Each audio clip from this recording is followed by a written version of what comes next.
आज महाशिवरात्र आहे आणि महिला दिन पण आहे. हॉटेलमधनं निघताना तिन्ही पक्षाचे, चारही पक्षाचे, पाचही पक्षाचे म्हणजे शिवसेना, काँग्रेस, राष्ट्रवादी, वंचित, आम आदमी पार्टी सगळेच नेते आले होते, कार्यकर्ते आले होते आणि महिलाही आल्या होत्या.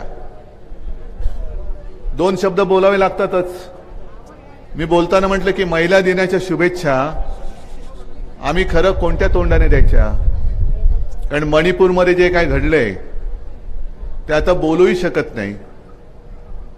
आपल्या पदक विजेत्या महिला कुस्तीगीर त्यांनी न्यायासाठी टाहो फोडला, त्यांची दखल कोणी घेतली नाही.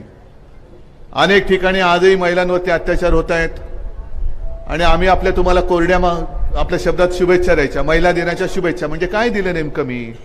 काय त्यातनं आम्हाला तरी काय मिळते आणि तुम्हाला तरी काय मिळते? म्हणून मी आज केवळ राज्यातल्याच नव्हे तर तमाम आपल्या देशातल्या तमाम माझ्या माता भगिनींना हात जोडून विनंती करतोय. काल तुळजाभवानीचं मी दर्शन घेतलं. योगायोगाने इथे येताना कालीमातेचं मंदिर आहे. मी महिलांना आज विनंती करतोय हात जोडून, आम्ही संघर्षाला उतरलोय. जगामध्ये एकमेव देश आपला असा आहे की जिला आपण आपली माता मानतो, भारत माता.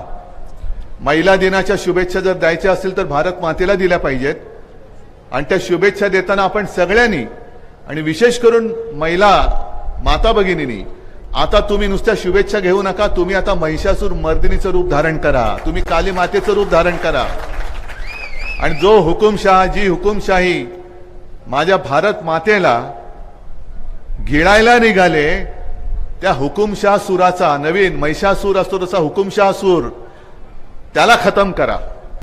तर आणि तरच महिला दिनाच्या काहीतरी शुभेच्छा आपण एकमेकाला, म्हणजे आम्ही भाऊ म्हणून तुम्हाला आणि तुम्ही माता भगिनी म्हणून आम्हाला आशीर्वाद तुम्ही देऊ शकाल.